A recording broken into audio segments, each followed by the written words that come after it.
Hello dear student, Radhe Radhe. आशा है कि आप सभी स्वस्थ और बहुत ही अच्छे होंगे। आज का नया टॉपिक है धारावाही वृत्ताकार लूप अथवा कुंडली के केंद्र पर चुंबकीय क्षेत्र, magnetic field at the centre of a current carrying circular loop और कॉइल। इसके कारण हमें किसी कुंडली के केंद्र पर चुंबकीय क्षेत्र ज्ञात करना है, जो कि V बराबर होता है म्यू नॉट I अपॉन में 2A।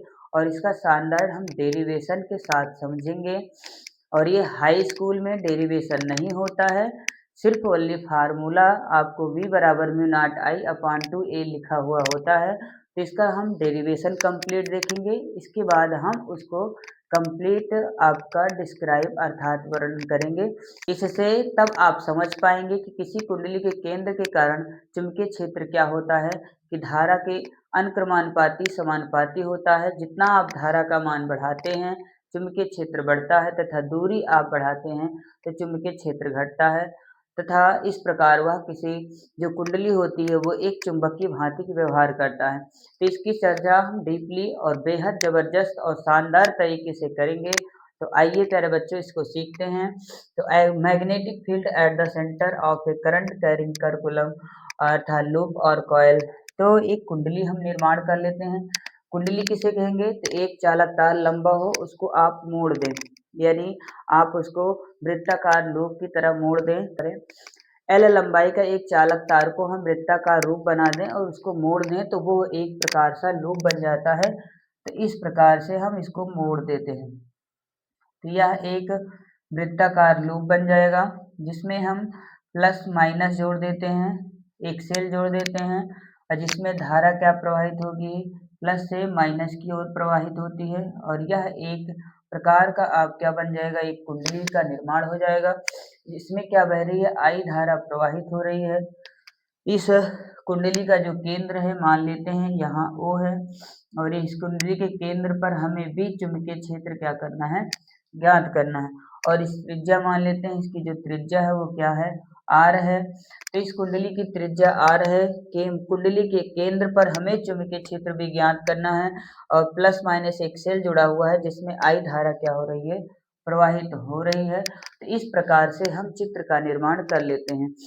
तो हम इस वृत्ताकार कुंडली का एक अल्पांश अवयव लेंगे, अल्पांश अवयव जिसका नाम हम डेल्टा एल रखेंगे।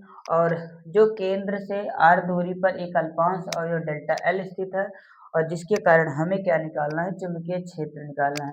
तो धारावाही चालक के कारण हम पढ़ चुके हैं, धारावाही चालक के कारण उत्पन्न चुंबकीय क्षेत्र क्या होता है? बायो-सेवर्ट के नियम से धारावाही चालक के कारण चालक के कारण उत्पन्न चुंबकीय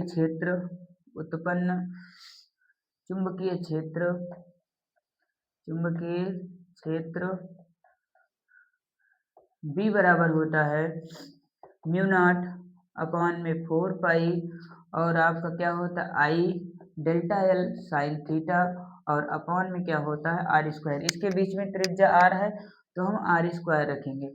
तो ये बायो-सेवर्ट का नियम है, अथवा बायो-सेवर्ट के नियम से यहाँ लिख सकते हैं, अथवा बायो-सेवर्ट के नियम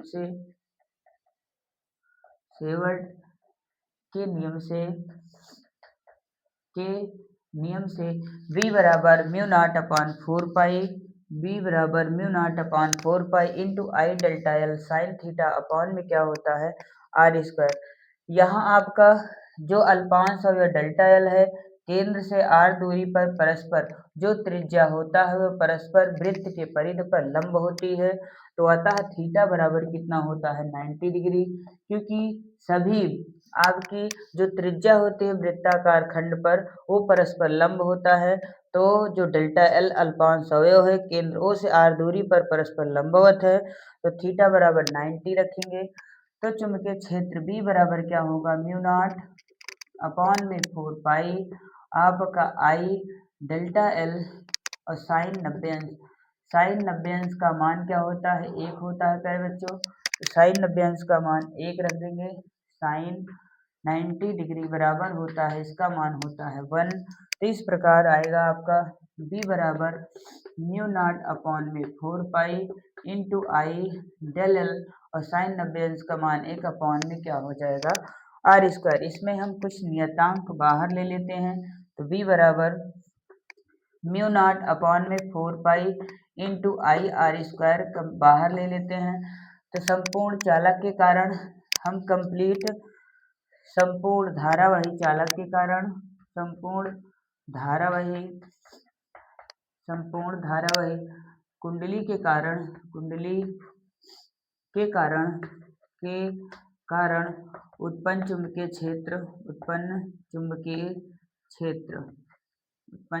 क्षेत्र जब हम संपूर्ण धारावाही चालक के कारण निकालेंगे तो अल्पांश और डेल्टा एल पूरी कंप्लीट जो परिधि बन जाएगी, इसका हम समाकलन करते हैं। डेल्टा एल क्योंकि समाकलन का अर्थ होता है योग होता है, तो इस प्रकार हम डेल्टा एल का समाकलन कर देंगे तो संपूर्ण धारावाही कुंडली के कारण उत्पन्न जो चुंबकीय क्षेत्र होगा वो बी बराबर होगा क्या, म्यू नॉट अपॉन में 4 पाई इंटू आई अपॉन में आर स्क्वायर, और डेल्टा एल का समाकलन जो हो जाएगा क्योंकि ये परिध बनेगा, परिध होता है 2 पाई आर होता है, यहाँ से एक आर से आर कैंसिल आउट हो जाएगा, पाई से पाई कैंसिल आउट होगा, और 2 से 2 दूना 2 या 4 हो जाएगा। तो आपका बी बराबर आएगा म्यू नॉट इंटू आई, और अपॉन में प्यारे बच्चों क्या हो जाएगा, एक आर आपका बचा हुआ है 2 आर हो जाएगा। अतः किसी कुंडली के केंद्र पर जो चुंबकीय क्षेत्र का मान होता है mu naught I upon 2 R होता है, जहां म्यू नॉट क्या है, म्यू नॉट चुंबकशीलता है, इसे चुंबकशीलता बोलते हैं, म्यू नॉट चुंबकशीलता होता है।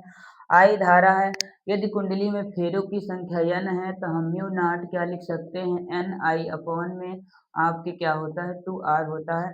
इस प्रकार किसी कुंडली के केंद्र पर जो उत्पन्न चुंबकीय क्षेत्र होता है वो कितना आता है, बी बराबर mu naught N I upon 2 R. फेरों की संख्या बढ़ाओगे, कुंडली पर जितने आप तार के फेरे लगाएंगे चुंबकीय क्षेत्र उतना ही बढ़ता है, अर्थात बी के क्या होता है, प्रोपोर्शनल होता है।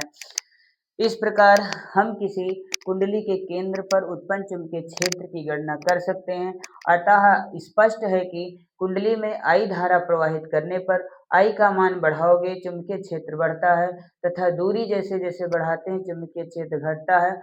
जब किसी चालक में आई धारा प्रवाहित करते हैं तो यह कुंडली या धारावाही चालक एक चुंबक की भांति व्यवहार करता है, तथा आई धारा का मान बढ़ाने पर चुंबकीय क्षेत्र बढ़ता है तथा दूरी बढ़ाने पर चुंबकीय क्षेत्र का मान कम होता है। इस प्रकार हम किसी धारावाही लूप अथवा कुंडली के केंद्र पर उत्पन्न चुंबकीय क्षेत्र की गणना बहुत ही शानदार तथा अच्छे तरीके से बात की। यदि आप चैनल पर नए हैं तो चैनल को प्लीज सब्सक्राइब और लाइक शेयर कमेंट जरूर करें। जय हिंद प्यारे बच्चों, जय भारत।